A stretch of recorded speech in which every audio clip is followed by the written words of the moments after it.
comme toujours, et heureusement, vous avez des solutions pour nous. Ouais, le vendeur de porte-fenêtre qui vous appelle 5 minutes après celui qui voulait vous refourguer, Ouais. une assurance décès, le call center à l'autre bout du monde qui vous propose de changer de forfait mobile et puis bien sûr le CPF. Le CPF, on n'en peut plus, hein, évidemment. Alors il y a un service, hein, Blocktel, qui a été lancé par le gouvernement en 2016, qui permet d'être inscrit sur une liste rouge pour les centres d'appel.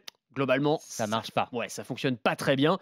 Alors, de plus en plus, les smartphones font un peu le boulot. Il y a des fonctionnalités Smart Call qui indiquent les appels indésirables potentiels. Et en plus de ça, vous pouvez installer des applications anti-spam. Elles sont très pratiques, elles fonctionnent très très bien. Je vous en donne quelques-unes. Truecaller, donc Truecaller c'est True T-R-U-E, Caller C-A-2-L-E-R, Orange Téléphone ou encore Dois-je répondre, les trois fonctionnent très bien, qui vont filtrer automatiquement les numéros qui proviennent de services de démarchage ou d'arnaque. Ces numéros, c'est assez souvent les mêmes, ils figurent sur une liste noire, une base de données gigantesque que ces applications mettent à jour régulièrement. Et donc, quand vous recevez un appel indésirable, eh ben, l'écran du smartphone s'allume en rouge, il clignote. Et donc, vous savez qu'il ne faut pas décrocher. Certaines proposent aussi les commentaires d'internautes qui ont déjà décroché au même numéro. Donc, comme ça, vous savez à peu près à quoi vous attendre. Et en cas d'appel vers un numéro surtaxé, eh bien, on va vous prévenir que vous allez avoir un surcoût avec le montant des frais à la minute.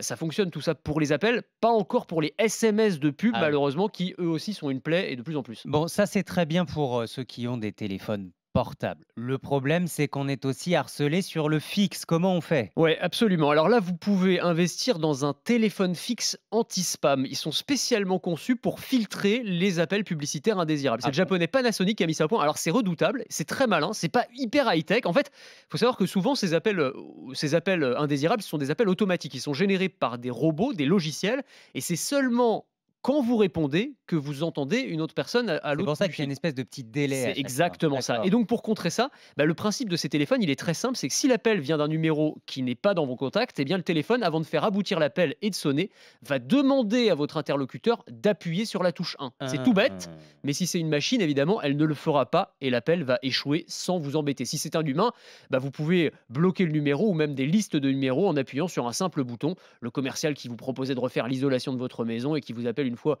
par jour, eh bien, il va se retrouver sur la liste noire. Donc là, c'est pas mal pour retrouver un petit peu de tranquillité. Ça va devenir de plus en plus important, tout ça parce que ces appels vont se multiplier, Anthony, et devenir de plus en plus redoutables. Et oui, parce que demain, le vendeur de porte-fenêtre qui vous appellera, ce sera une machine, même si vous aurez l'impression de discuter avec un Ah être bon? humain. Eh ben oui, on a ce qu'on appelle des voice bots, des robots conversationnels, qui sont des logiciels conçus pour tenir une conversation naturelle avec un client potentiel, pour poser des questions, y répondre, vous faire des propositions, un peu sur le modèle des enceintes connectées que vous avez peut-être à la maison. Et ça, c'est une révolution à venir dans les centres d'appel notamment, qui vont probablement disparaître d'ailleurs. On commence déjà à voir apparaître des logiciels qui sont tellement perfectionnés qu'on ne sait plus qu'on a affaire à une machine, tellement l'imitation de la voix humaine, la fluidité du nom, même du ton, même les petites hésitations dans la voix sont impressionnantes de réalisme.